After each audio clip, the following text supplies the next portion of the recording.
Jöreget kívánok, Kujvaj. Start of a start of another day, and I've already had my coffee this morning, so no. But for the second day in a row now, I've been a little bit challenged to do my morning videos, and not quite sure. It's not necessarily that I'm in a little bit of a funk, which I get. I get into a I'll get into a funk every now and then, and I'm sure everybody. I'm no different from most people in that regard. But anyway, start of another day, and I'm just a little bit. I find myself feeling a little bit challenged as how to proceed with my trip. And I've been on the road a long time. I've been on the road about 6 weeks, and and a little bit road weary. To be quite honest with you, I'm getting to be a little bit road weary. But that can all change. You just pull into a new place and you see something new or see somebody you haven't seen for a little while or what have you, and the weariness tends to go away. But anyway, I find myself trying to think, like his video title was all in the timing, and I just try to figure my schedule and allow myself a little bit of time to fly down to Florida and just kind of hang out in my home for a couple weeks before doing the whole Eastern Canada New England thing. And for me to do that, I've got to be back. I've got to be back in the East Coast, Ohio, for all intent and purpose. I need to be back on the East Coast probably about the middle of August, which gives me just about a month. Gives me about a month to get from here to there, and I just kind of play with the route in my head. And yesterday I was thinking, do I forego going up into Olympia and in the Seattle area because that's going to be going more west, and instead do I go and spend some time in the beautiful state of Idaho? Do I go back to Boise? I can't say that I've been to Boise, but go in through Boise and Pocatello and Idaho. I think it's Idaho Hot Springs or something like that. Um, in Sun Valley and what have you. Do I go that route or what have you? So anyway, I've been struggling. I've been struggling with that. I've been struggling with that a little bit. And then last night was an interesting night. I went with a very very man. I went with a guy that's very very dear to me. His name is Mike. His name's I call him Dr. Chase. And Dr. Chase is quite a smart guy. 60, he'll be 60 tomorrow, as a matter of fact. And he's got a PhD in electrical engineering and a couple other master degrees and what have you from Stanford. Married to a woman from Married to a woman from Vietnam. He married this woman from Vietnam and brought her and her two girls over here. And anyway, that's a whole story in and by itself. But we went up to a concert up in a city called Healdsburg, and Healdsburg is for the most part, it's a rather affluent wine country town. It's a beautiful town, but I don't know if it was the band last night that drew the crowd that it did, but there were no shortage of left wing liberals everywhere. I mean, they were everywhere. And you just watch the video. Watch the video that I did last night called the Healdsburg Tuesday night or whatever it is. And I mean, I don't know that liberals certain way, mind you, and that kind of thing. And the band was calling Trump a fascist and all this stuff. It was just a crazy scene. But anyway, we got back, and I got back to the camper. And I got to tell you, sleeping in a camper, like I've said, is just really, really comfortable. But we got back to the camp and I got all settled to go to bed. Kind of heard like a weird noise, like almost like somebody was banging on my camper. And I got up and opened up the blind by the door to look out, and there's nobody out there or anything like that. And I thought that's awfully strange. So I went back and got all settled into bed, only to hear this really, really loud, almost screeching noise. And I'm thinking, oh my God. And the whole camper kind of jerked forward.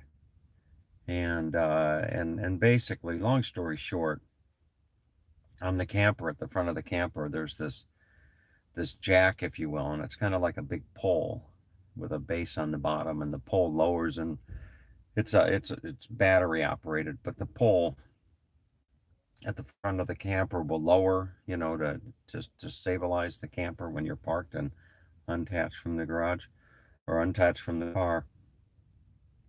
And anyway, what had happened was I had rested that thing on a 4x4 block, a 4x4 piece of lumber. I had put that jack down on a 4x4 piece of lumber like a fool. And I guess when I got into bed, I shifted the weight enough, and the can kind of parked on a little bit of an incline, and that jack slid off of the 4x4 about 4 inches down to the ground, and then slid forward about 12 feet or 12 inches, and scared the crap out of me. It scared the crap out of me.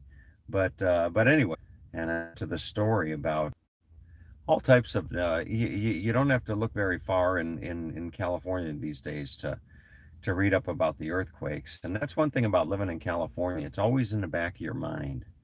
Always in the back of my mind. When you go to sleep at night, when you're parking in a parking garage, when you're sitting in a traffic jam under a bridge, um, earthquakes, the big one hitting, it's always in the back of your mind. And and then with the big earthquakes here in California last week, you can't help but to wonder if they're a precursor. There's your 50-cent word. Can't help to wonder if they're a precursor to the uh, to the big one. The big one that's due. And I'm thinking to myself, maybe I should get the hell out of California. maybe I'm thinking, maybe I'm thinking that and I shouldn't laugh about it, but maybe I'm thinking that I should get the hell out of California before this thing goes off. And if it well when it goes off, I don't know. But anyway, and then the other thing is the whole Yellowstone volcano. I don't know how much of you people watch this kind of stuff, but the whole Yellowstone, there's been some type of increased abnormal activity in the around Yellowstone, and God help us all if that volcano goes, because if that volcano goes, it's going to disrupt life in the United States as we know it. But anyway, so I'll be driving up there, and perhaps I'm just getting a little bit, perhaps I'm just getting a little bit paranoid or what have you. But what does the Bible says? Don't worry about tomorrow. Something to that effect. It says, what connection issue? I know. So I think it says something to the effect of, don't worry about tomorrow, and that kind of stuff. But anyway, one certainly has to wonder. But anyway, what else is on my mind? The gift to gab. Somebody yesterday said, somebody yesterday in one of my comments said that I sure have the gift to gab, and I guess that would be true. But I'll tell you one of the most interesting things or valuable things somebody ever told me. I was about 21 years old. I just got out of the military, and I still had quite a bit of insecurity about myself. And I used to always, when I was younger, I used to always have to. I always felt the need to always talk about myself. Always always talk about myself, and the talk about myself, and the this young lady once in this young lady once where I was working. Her name was Denise. She pulled me aside one day and she said, "Tom, you know what? You have a tendency to talk a lot about yourself." And I'm sure there's somebody out there watching this video saying, "Duh, you know, you talk about yourself all day long on the videos." But anyway, but that's a little bit different than when you're engaging somebody in a conversation. When you're engaging somebody in a conversation, that was the lesson that this young lady taught me back in the day, was that when you're having a conversation, I guess there's an art to be a good conversationalist. You know, when you're talking with somebody or some people, it's very important to try to balance out the time, you know, that you speak.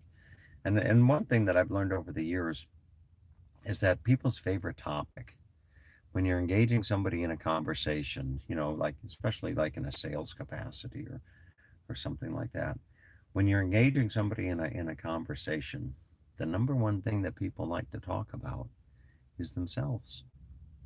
So when you start to talk to somebody, uh, you know, oftentimes, more times than not, I will always try to turn the conversation to them and talk about them, because that's the thing that they're more interested in talking about. So the gift to gab.